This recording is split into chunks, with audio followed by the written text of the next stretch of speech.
The Dead Pianist. The events of the following story are realistic and it is considered one of the strangest paranormal stories ever.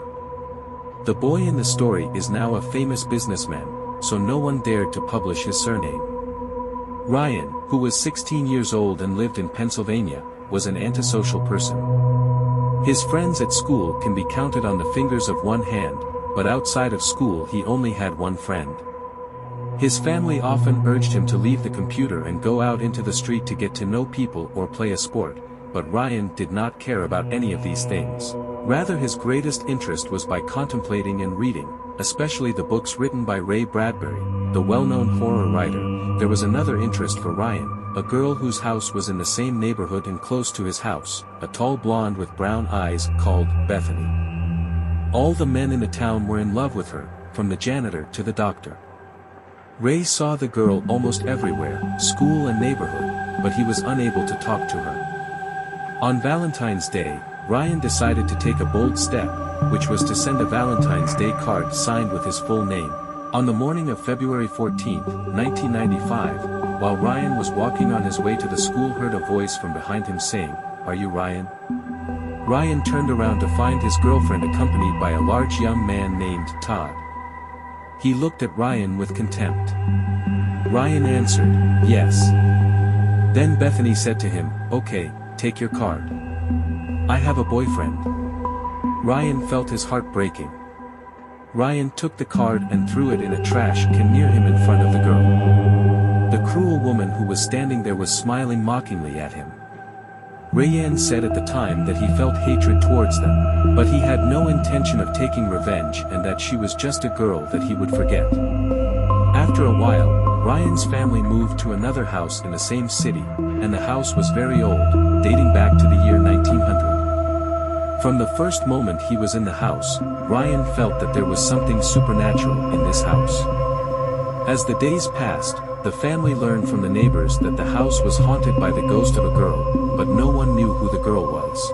And the only person who knew the past of the house was an old lady named Eleanor. She was in the hospital after a fall in her home. One night, one of her sisters said that she smelled a sweet smell in her room, and her father told her that it was just a figment of her imagination. Nothing happened until a few days later when Ryan's mother was preparing dinner late for her husband who was late at work. Meanwhile, she heard the sound of a piano playing. She knew this music well even though she had not heard it for years, and it was Beethoven's Für Elise. The mother was afraid, so she woke up her children and asked them if they could hear the music. They actually heard it and were a little frightened. But Ryan liked the challenge, so he took the lamp and decided to investigate the source of the music. While listening, he realized that it was coming from the upper floor, and so he climbed the stairs, but he hesitated a little outside the attic door before taking a deep breath and gathering his strength. Then she pushed the door and opened it. The light of the lamp spread throughout the place, revealing a pile of scraps with a large covered object in the middle. The music had stopped suddenly when Ryan opened the door. The light also broke shortly after he entered, but he was able to see what the place contained. Ryan continued his exploratory tour despite hearing the voice of his mother and sisters asking him to return. Ryan removed the cover from the large thing to find a piano underneath. It is very old, a large number of its keys are broken. If this piano was not the source of the music I heard a while ago. A sudden feeling of terror swept over Ryan, making him leave the room quickly. Suddenly, the door of the house opened. Everyone screamed in terror, but it was Ryan's father who returned from work and asked them why he had gathered at such a late hour. Ryan's mother told her husband about the sound of music, but he did not believe it and said that it was mice. She was the one who messed around with the old piano. Ryan spent his night terrified and frightened as he felt the presence of a companion in his room. Then this feeling was confirmed after the smell of lavender spread in his room. Then a gentle voice followed him and whispered, saying, "Ryan." Ryan did not even think about who the owner of the voice was. If it was his sister, it was a scary joke from under the hood. Ryan shouted, "Go away."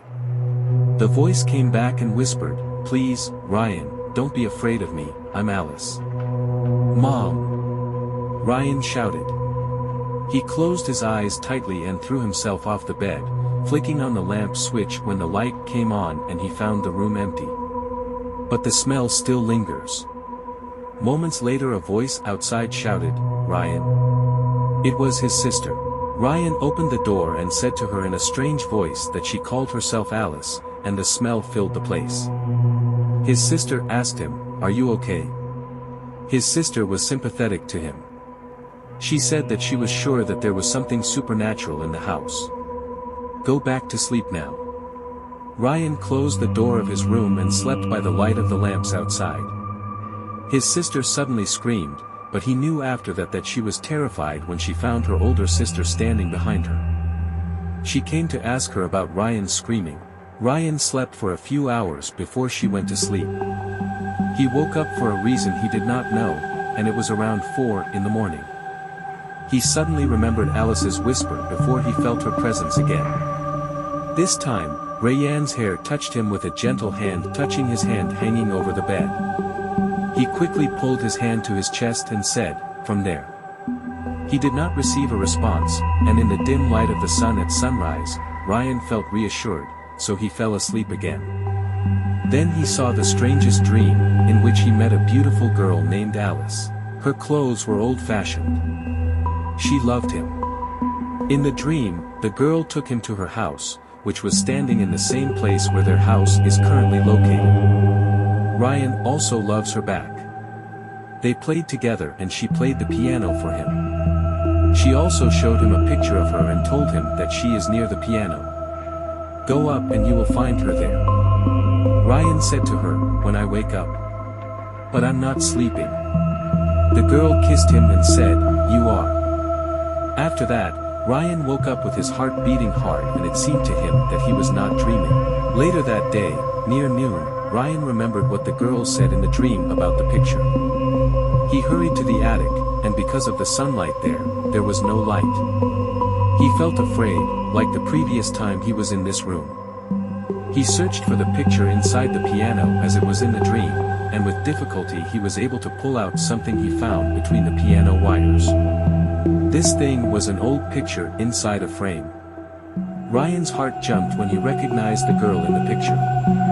He immediately told his family about the girl and the dream, and his father told him that it was just a coincidence.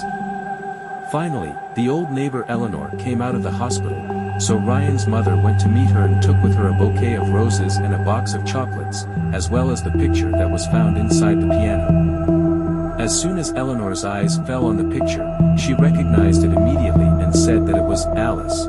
"My mother told me all about her. This girl died of a fever in 1880. Her mother was very strict and prevented her from playing with the children, so Alice spent her time playing the piano. When the house was demolished and rebuilt, Alice's family sold the piano, and years later a man named Raymond Jones bought it. By coincidence, he also bought the house and lived in it in 1900, and the piano returned again to its old home. Ryan's mother asked Mrs. Eleanor if she knew about the ghost. Then the old woman said, "Yes, and I swear to God that I saw Alice looking out the window one night. I hope this does not scare you." Ryan's mother said, "Don't worry."